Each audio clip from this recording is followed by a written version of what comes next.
Hello everyone. So, as the person introduced me, I am Pankhuri Gidwani, Miss Grand India 2016, and I am also studying Bachelor's of Mass Media at Mithibai College. So, every time I go on to give my introduction to someone in a social gathering, it's very complicated because I say, okay, hi, I'm Pankhuri Gidwani, Miss Grand India. Oh, amazing. So what you're doing right now? Oh, I'm shooting in ads and also doing college. College? Oh, then when did you win? I won when I was 18 years old. Oh, amazing. Then which year of college? First year of college. Then how? You should be in second year. So I said, okay, let's do it from the beginning. And now today TEDx has given me the chance to do it from the beginning to the end. And I'm very thankful for that. Thank you, NIIT-University. So I was always the kind of person who never had stage fright. I know it sounds a little boasting, but it was just like that. It was in the family. My family was into music. My family was always out there on the stage, either speaking about something. So my father is a journalist, and my mom is into cosmetology, and my dadi is a very good singer. So we were always, you would say, in non-conventional careers from my family background. And I was always interested into doing a lot of things at one point of time, yet keep my one thing as my priority. So for example, in school, my academics were my priority, but I would still go into a lot of activities at that point of time. And here we see, I started learning Kathak at the age of 4, and that was something that helped me to get out of my comfort zone and also get on the stage and be like, yes, I can do this, Every time I would do a Kathak performance, I would get better and better at it. And after a point of time, I was always at the center of the stage, center of attraction. So it was always very exciting and enthusiastic for me to be on stage and be admired by the people and be appreciated by the people. And at the same time, my mom would always keep drilling this into me, Zyada hawa mein mat udo, it's okay, people are appreciating, that's good, but you need to stay down to earth. So that always helped me. And since the age of, yes, I also play the drums. And that was something that really helped me increase my confidence, because you usually don't see dainty, conventionally pretty looking girls playing the drums, right? So harsh truth there is, but this is something that really made me step out of the league of the dainty looking girls and helped me develop my confidence a lot. So I started modeling at the age of 16. And this was something that was a very bold step for me to take. I belong to Lucknow, which is also known as a small city and the city of Nawabs.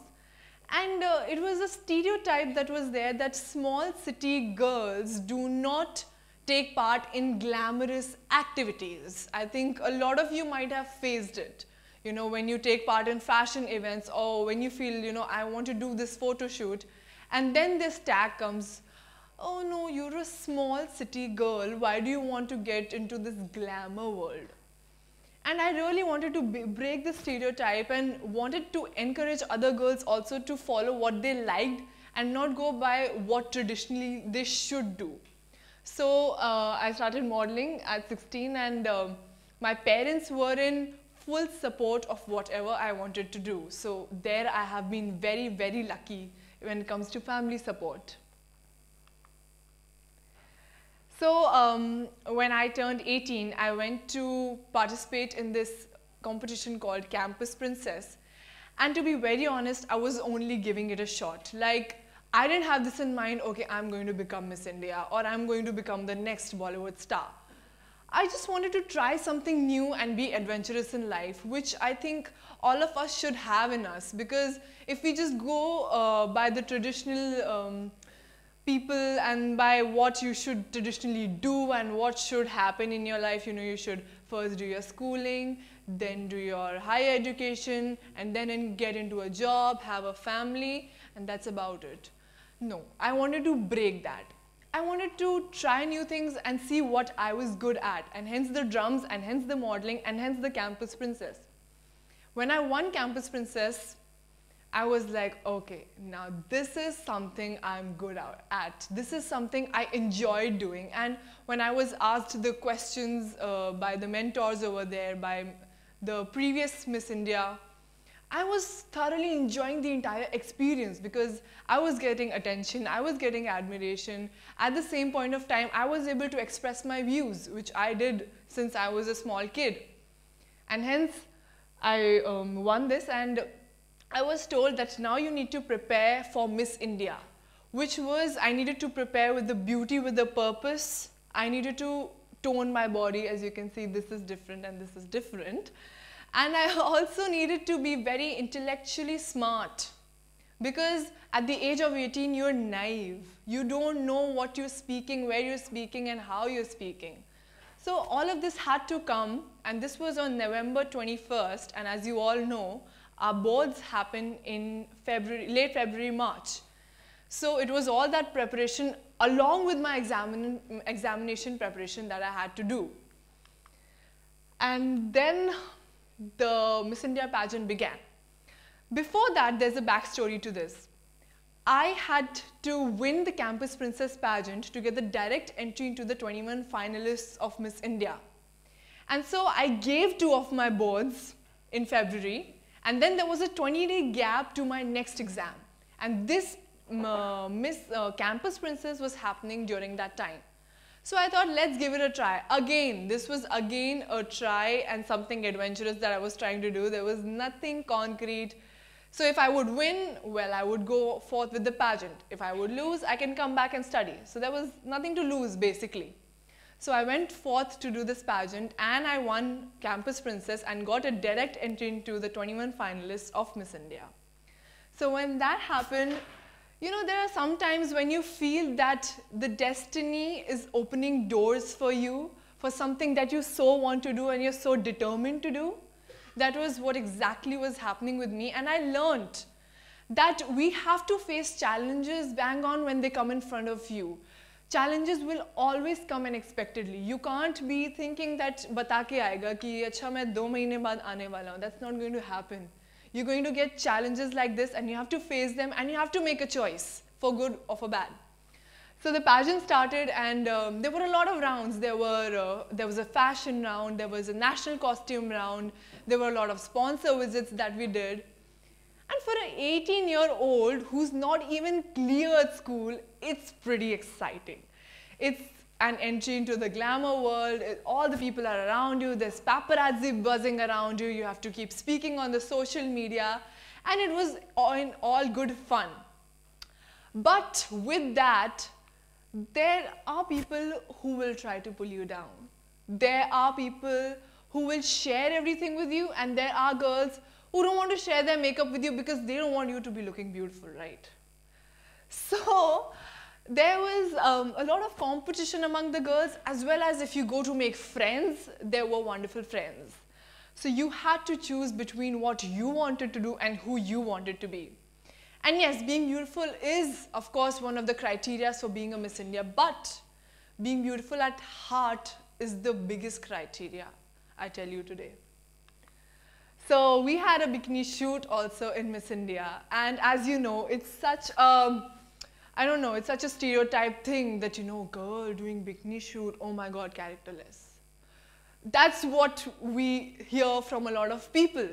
But again, I wanted to break this stereotype too, and I wanted to be like, no, hey, if I am confident of my body, it does not mean that I have a loose character. If they are requiring a bikini shoot for me, it's for glamour. I mean, who doesn't like a glamorous picture? Who doesn't like to be, you know, noticed by the people? But of course, in a good way. So I broke that stereotype too to move forward. And then came the finale, in which Mr. Shah Rukh Khan himself announced the names of the winners, and it was a dream come true for me. It was a dream come true for my entire family, because all this while they had been backing me, they had been supporting me. All my friends were like, you're only going to win this, you have to chill, you're going to win. So I did my best. I was just who I was during the entire pageant. I mean, you can't fake it for 1 month, right? And it was nothing scripted like it is in most of the reality shows.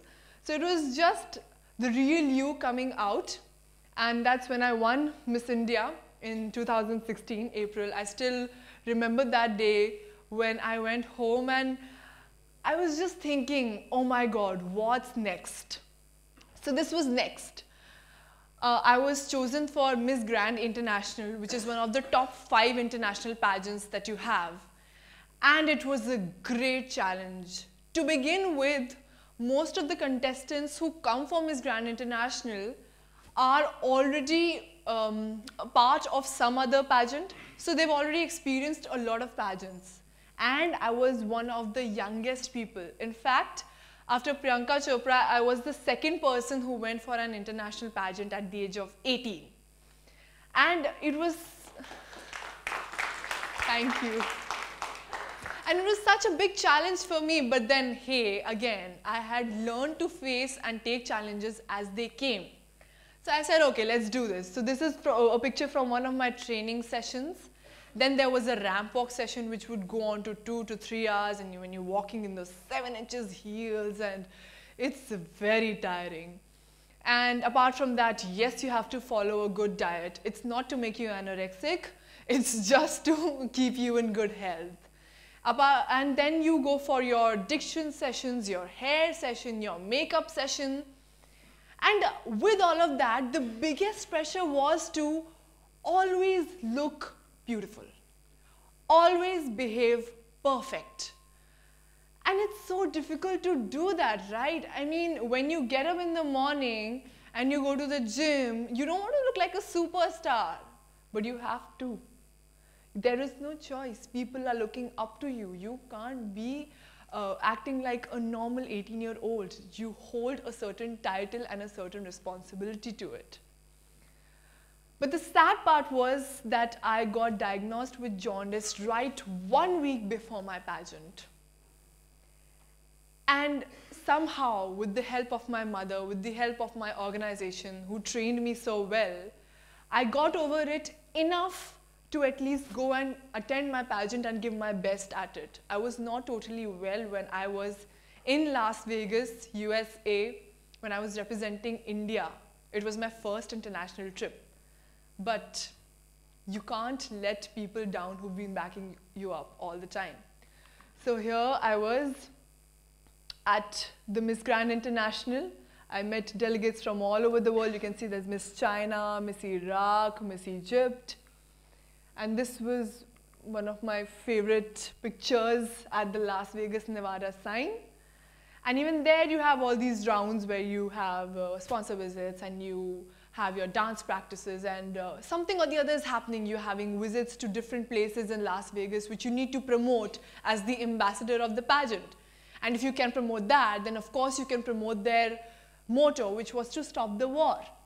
So it was at a time when terrorism had become a very famous word throughout social media, and hence the motto of the pageant was to stop the war, and I loved it, and therefore I went for this pageant specifically. Meeting people of different countries just makes so much difference to your life and teaches you so much. I mean, I believe I grew up 4 years in the 1 year that I spent with my Miss India pageant and Miss Grand International pageant. Because you learn so much about their life and you come to know that it's not you only who's facing challenges. There are a number of people who are facing it, and you need to keep learning from them in order to improve your own self. Then, okay, I got one of the top 25 positions out of 80 countries in Miss Grand International, but unfortunately couldn't win it. And I had to come back to study as a schoolgirl, not as glamorous I look in this, but in the same uniform as these little kids are wearing, to give my examinations. I had missed my boards for Miss India, right? I told that I gave only 2 exams and I came for Miss India. So I had to go back, give my boards, and for those few months, for 6 months, coming down from a glamour field where everybody's surrounding you, where you are of prime importance, to the place where you are a normal schoolgirl again was very, very difficult. There was, of course, the jaundice hadn't died out fully, so that was also sort of troubling me. And because of applying so much makeup in such a young age, I had got a really bad skin, so that brought down my morale. And thirdly, I was going through a bad phase in a romantic relationship. So there were 3 problems that I was facing at one point of time, and I was all alone over there because I had no friends. All my friends had gone to respective university. And though I had achieved so much, I felt I had come a year behind everyone. That was a very, very crucial and a very difficult period to pass through. But then yes, positive thinking helped me. And my parents were there with me, my friends contacted me, they came to visit me from different places, and I was able to get over with it. And then comes when I won, in the sense I got 97.25 marks in my ISC exams. That was a break-even point for me. I mean, I was so happy that all the stress and all the challenges that I had gone through, it had resulted into this. The story notch, there was Scoop Whoop, and all of these people were covering me as they had never covered me even when I had become a Miss India. Like, I think I got more popular when I got 97.25 marks. Because it was such a paradoxical thing for them. Oh, Miss India itne marks leke aa gayi, kaise? So again, one more stereotype broken, which is that beautiful girls who become Miss India do it because they can't study, or do it because they have no future in academics. Hey, who said that? So I wanted to do that to a lot of people, and this happened with me. Yeah, see, you can see the social media coverage. So yes, after that, the journey never ended. It was always on and on. I went on to become one of the 50 most desirable women in India. And apart from that, I also have done a few ads where I was working with Ranveer Singh, and I was working with a great team of directors, and it's always been up, up and up. But let me tell you, it has been through ups and downs that this upping is now happening. Also, I had got the chance to be featured on the Femina cover with Mr. Shah Rukh Khan. He's a wonderful person, and this is my favorite picture. I also got to become the brand ambassador of 1090 Women Power Helpline, which is a helpline which helps girls and women who are in distress at any point of time to contact the police, and they will be there in no time. So I really wanted to help that cause, and hence I became the ambassador for it. And apart from that, my Beauty with a Purpose project was to help people get sanitation in villages, and hence I met Bindeshwar Pathak and tried to collaborate with him as to what can be done in the Barthana village of UP. So I came to know that I could use my image in various places and at various points of time to forward a particular purpose and a particular thing, because, you know, if a normal person says, you know, it's good to plant trees, well, okay, it's good to plant trees. But if a known person says you should plant trees, you think twice, okay, if this person is doing it, I should do it. And hence I tried that my image gets attached to various purposes so that I can also do some better and my bit for the country. Okay, one last thought that I would like to leave you with. So it was my journey from a schoolgirl to a girl who did a lot of activities, to a Miss India, to a Miss Grand India, back to schoolgirl, and again back into the glamour industries. I faced a number of challenges, which again, I want to remind you, face them head on. Secondly, have your priorities very clear in life.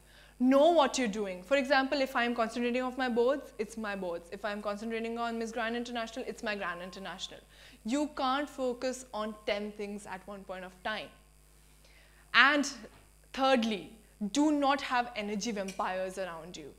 When you have positive people around you, you tend to be more positive, and when you have energy sapping people around you, you tend to go down. Last thought I would leave you with is, have your head in the skies and you will be a successful person, and have your feet to the ground so that you're a good person. And of course, you see the height benefits. Thank you.